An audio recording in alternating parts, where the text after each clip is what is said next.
Waheguru Ji Ka Khalsa, Waheguru Ji Ki Fateh. The teenage years as a parent is the most difficult to navigate through. These children, the young children, they're developing a lot and they've got a lot of emotional development going on, a very confusing time for them in their development. And so you need a lot of patience to persevere through what you desire for your children during this period. So I did the formalized, taking them through the Gurbani and different Bania with my children up until 11 years old. And around about 11 years old, I found that they start rebelling against what they perceive is being done to them. And so, you know, again, this confusion settles in and they pass through it. But I had to look at a different strategy. And teaching in an independent boys' school, you know, we were taught and given different strategies to help motivate boys to do better and succeed in their examinations. And so I thought, let me try one of these strategies in the Gurbani aspect element of my duty as a mother. So I approached some of my friends, Bibia in Coventry, and I said to them, look, I want to do an experiment and start a Gurbani Gant class. Would you be willing for me to use your children in my class? They were very, very supportive. They said, oh yes, definitely, we'll be happy, more than happy for you to do that. And so I went on a journey with Gurbani Gant class.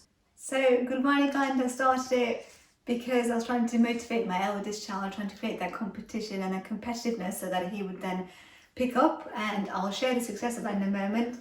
But the way that the Gurbani Gant class works, and it will work with your children as well, they will have off weeks, they will have off periods where something else has come in between it, they've not been able to do the body that they needed to do because homework got in the way or they've just been poorly, which is fine.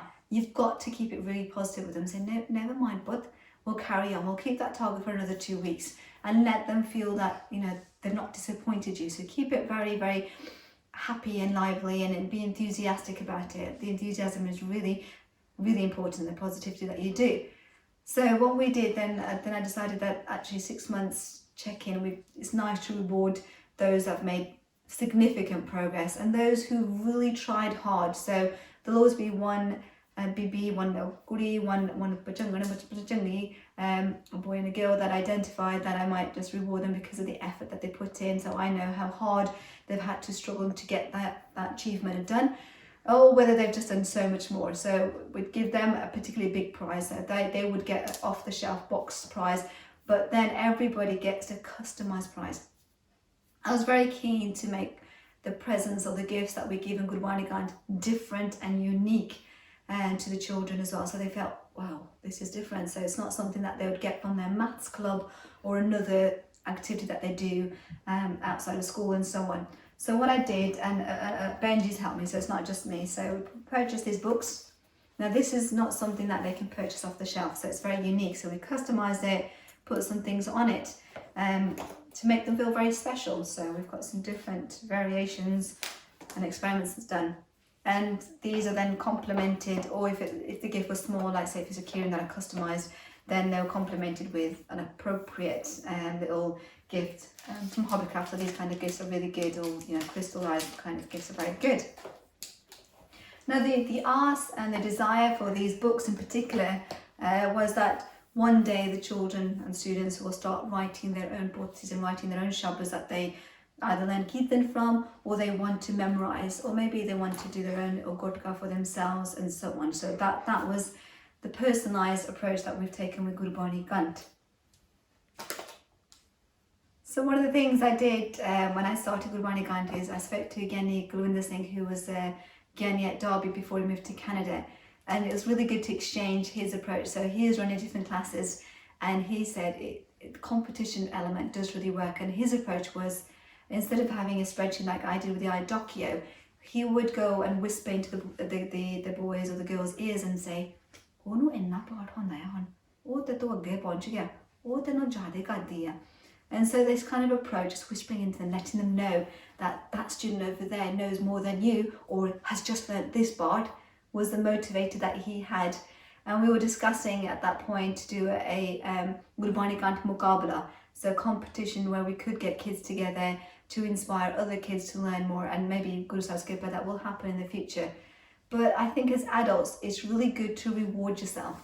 So you know, if you've achieved something, you've done half the Japji Sahib and you've just taken a bit of time to reward yourself. So give yourself a treat, whatever that might be. So rewards are good motivators, I think. So don't forget, even as adults, we can reward ourselves for the achievements that we do. So reward is really, really important when setting yourself any kind of target. So with young children, rewarding them as they make that progress is very, very important.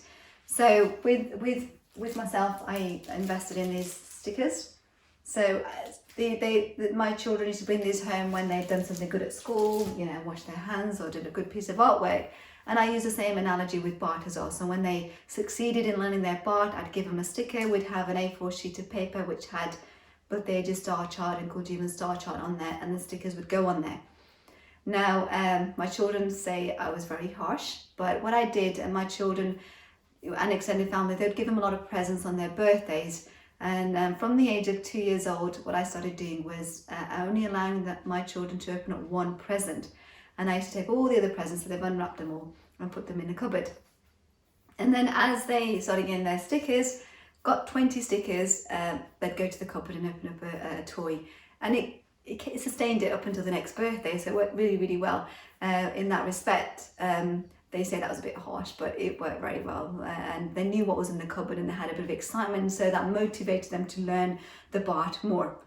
So rewarding it, and always remember that when you are doing anything with Gurbani, with your children as well, you've got to keep it fun and it's got to be very encouraging. So you've got to praise them that they're making that progress. Well done, good job. So to help me with my Gurbani Kant class, I downloaded an app called iDocio. It was free when I first downloaded it. I think it's got to charge about $15 on it. And this app allows me to have classes. So I had a Gurbani Kant class from my Coventry students, and then some other students also, Sangat also wanted to participate. So I'd have different classes for them. And basically in this class, I've got a place for their names. So I put their names and I use a star to identify if they're boys or girls, so you can see it. And then here I put in where their targets are. So I'd give them 2 weeks to remember a body of a Barney that we start with, is normally Japji Sahib. And so I put their target in there. And this tells me that I'm going to listen to 25th body of this student, and then I'm going to tick them off and then give them the new target of 26th body and so on. So at the top, I've got different Barnia, and then I'm using smiley faces to demonstrate whether they know that Bart. And so when I do this and I show all my students, the progress of what all the students have made to help motivate them. So that was the iDocio app that I used for my class, just to keep a register and keep the progress log, so I know which child is on which body, and I can then test them on that. So the first thing I did when I got the children together, so there are about 6 or 7 children together, I sat them down and I told them this is an experiment that I want to try out with them. And I discussed what the point was to learn Gurbani and how important it is to learn Gurbani. And then I asked them, I said, how could we do that? I said, it's a bit like going into a school play where you've been given some lines that you need to read out, maybe in an assembly. How would you remember those lines? So I discussed it with them, and the majority were saying, well, if we had it written down, then we could put it in our pocket, we could look at it when we could walking around, we could put it on our wall, and that would help us as well. And then saying it out loud would help us. And then maybe when mom checks us or dad could check us as well, that could help us, which is exactly what they do when they are learning the lines for their plays. So what I did next was I went and I researched and I Googled and I found some PDF files for Nithin Diabania, I think a StickNet. And so I downloaded those Nithin files, the PDFs, I took them into Word and I broke them down, changed the font, smartened them a little bit more, broke them down so it's body by body for all the different Bania.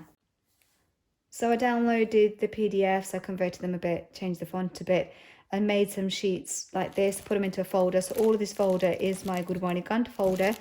So for Japji Sahib, you can see I've got it in body by body. So this will be one student's target sheet, and I've got multiple sheets behind it. So I give them the sheet. So for example, one of the students might get this sheet and they've got a target to remember to the Sunya body, and with the Sunya and the Manne and the Asank body, I usually give it to them together and I say it's rhyming, so sing it out loud. It's going to help you, and it might be easier that you do them together, but I leave it with the students. So I do share tips, and I will say to them, can you see that these two last lines are the same? So ultimately you're only just going to practice those. So easy wins like that, because children need those easy wins to keep motivated, to keep on trying. So for Japji Sahib, we do this, we go through it and go through it, but then I stop on the body number 27. So it's important to remember that children have a short attention span, and Japji Sahib part can seem quite huge, like a big mountain to climb. And what we've got to do, you've got to break it down and make it as easy as you can for your children to achieve success in that whole body. Otherwise they're going to get stagnant, and then they'll lose that motivation, and they're just going to be like this. So in order to keep that momentum going, when I do the Gurbani Kant classes, I stop at body 27 when students get to Japji Sahib body 27. And I said, we'll take a break now. We're going to stop. We're not going to go into 27. We're going to take a break now, and we're going to focus on Japji Sahib part, or maybe we're going to do Basant Ki Waar. Just an easy win, so they get the green smiley faces on that register. Otherwise, it's quite disheartening to see that they're still on the serious face and that serious target sheet. So another easy win, just while you're working with your students, your children, is to stop at 27, do a different Bani, give them that easy win achievement, reward them, very, very important, and then go back to 27. Sit down and talk about 27 and tell them that actually they're going to come across this Bani again if they've not already realised that it comes in at us. Then talk about the differences, because they're going to need a bit of time to mature to be able to get their part should, but they do need to acknowledge there is a difference between the Japji Sahib and the Reras Sodar body. So we look at that very carefully, and then that will take longer. So you break that up again. 27 body is a bit long, so break that up into smaller chunks, achievable chunks, and then pursue and carry on with Japji Sahib. So after Japji Sahib the part, and alongside Japji Sahib we do Japji Sahib, and parents and families, each one's different. They will do Reras. So Reras gets started as well. So on the iDocio, you'll see there's different targets. So my students and my children will be doing progress through Japji Sahib and a bit of Japji Sahib, and then a bit of Reras and maybe a bit of Ardas as well. So it's a bit of a mix and match kind of progress between Gurbani Kant that you do with your children and with students if you're running a Gurbani Kant class. So Japji Sahib first, bit of Japji Sahib, maybe a bit of Reras, which is fine. The next one that we try to achieve was an easy win is the Basant Swaya. Now what I found when I was trying doing the classes is the students got muddled with the endings, Sripat, Sri Bhagwan, Sripat, and they got confused with that. So in one of the sheets that when I first start off is I make them remember the order of the end of those bits of Boriya. So Sripat, Sri Bhagwan, Kirpa Bin, and so on. So they know that, and as they then learn the different segments, the different parts of the Basant Swaya, then they know the order of the endings much easier, if that makes sense. So that's an easy thing with Basant Swaya, because that's where stumbling blocks are. So with Japji Sahib now, that's a bit of a Ismengi Bani, so it's a bit like Guru Gobind Singh Ji's Bani. And I think with Guru Gobind Singh Ji's Bani, there's a bit of Josh in that Bani, and you've got to convey that to the students as well. So what I did with when I taught my students, my children, Ardas, I put in bits of Japji Sahib. So I put the Galang, Paranasi, the Alang, Sarupe into the Ardas, so they had a bit of familiarity with it. And then with my daughter, Bajibwa Sanji in his Kirtan, did a bit of the Japji Sahib, we've got Ajay, Ale, and she's picked up bits of it. And so with the Japji Sahib Bani, what you've got to do, you've got to say it out loud. The Namastawang Boriya, you've got to break it down, and you've got to identify, and there's a PDF which I'll put in the comments below, that you can identify where it comes again, So they've got to have a bigger picture of the Japji Sahib. Now with my daughter, I've tried a different strategy with her. I've done it, so we're looking at Bhagavatishan, Drapasa, Katade, looking at the biggest body bit of Japji Sahib first, and then all the others are going to be easy wins for her that she's achieving very quickly. So with Japji Sahib, speak it out loud and encourage your children, your students, to say it out loud. That Bani needs to be said out loud to really retain it into the memory. So I go through the different Baniyas in my folder. I've got all the different Baniya that I go through, Shabda Hazare, Basant Ki Waar, Japji Sahib, and so on. once they've started doing Gurbani Kant, and at any point, there's not a particular point that I do this with them, but it's at a point where I think they need an easy win. They want to have something that they're achieving. I focus, and they all get to know this at some point in the class, is before each Bani that they're going to recite, the Nityanandya Baniya and the Rasta Baniya, they should do a slok. Okay, it's from Bhavanakri. Gurudev Mata, Gurudev Pita, Gurudev Swami Parameswara. So I've broken down the slok Shabad there. So they learn Gurudev and they do that, and we talk about doing that at the beginning of a Sage Bhattaram and at the Bhog time as well. Every time you start a new Bani, you do Suta the Bhat, you start with slok, Gurudev Mata, and so forth. So that's another Bani that I've added into my Gurbani Kant class and with my children as well. And we do it every time we do anything, and we start with slok. Every time we start with Sage Bhat, we start with slok. So the success of Gurbani Kant class. So I started this, and with the eye document, I share it with the students so they can see the smiley faces and see who's where. And so when we started this, my son was a bit of ahead of the game, obviously. So he had more green faces on there, and there's one student there that turned around and said, "He knows all of this." And I said yes, and he was really kind of motivated by that. And so his name was Gurnishan Singh, and he was 8 years old. 13 months it took him. After 13 months, he knew all his Nityanandya Baniya, all 7 Panj Baniya in the morning and the evening Baniya by heart. He pestered his mum practice, mum test me. So he was making leaps and bounds on his IDocio. He was making so much progress instead of just doing a couple of Bani who do lots and lots and lots of Bhat within those 2 weeks. So it really does work. The motivation does work. And then for my son, obviously, having a younger student outshine him was the motivation that I needed. So he then also took on that and really made the progress I wanted him to make. So as mentioned, I'd listen to the students' Bhat every 2 weeks. The mums would be there as well. And one day one of the students turned around and said, "Well, Mum, I'm making all this effort to learn this Bhat. I think you should learn a Bhat too." And so the mums all agreed that we'll do what we can. So they had their own little target set, and they put their own time scales in there. So it was a very good motivator.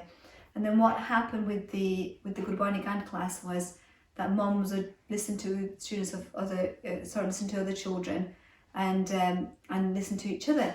So having a sparring buddy, or Bhat sparring buddy, is also really good. So you and your partner can then, challenge each other or listen to each other and hold them to account a little bit as well. So that you want to do. You said you're going to learn this. Let's sit down and let's hear you now and see how far you've got. And if you want support with Sparring Buddy, I'm happy to help you out. And the Sevadars at Shared Charity and Khalsa Foundation, we're more than happy to facilitate that if you need it. But having somebody to listen to your Bhat, it does help you and motivate you and keep you learning new Bhat. And the Guru Sikhs, the elders, regularly did that. As I was growing up, Rama Singh Ji always was asking me, my sister, "Kera shabad sikhya tusi, kera shabad kita?" And then Jitadaji, by Rabbi Singh, in his later days, he was very poorly, and he would, when you sat down and you visited him, ask you, "Jal snade Bhat." And then when you finish a Bhat, he'll say, "Jal avi snade hum," and avi snade. And you could only do that if you knew it by heart.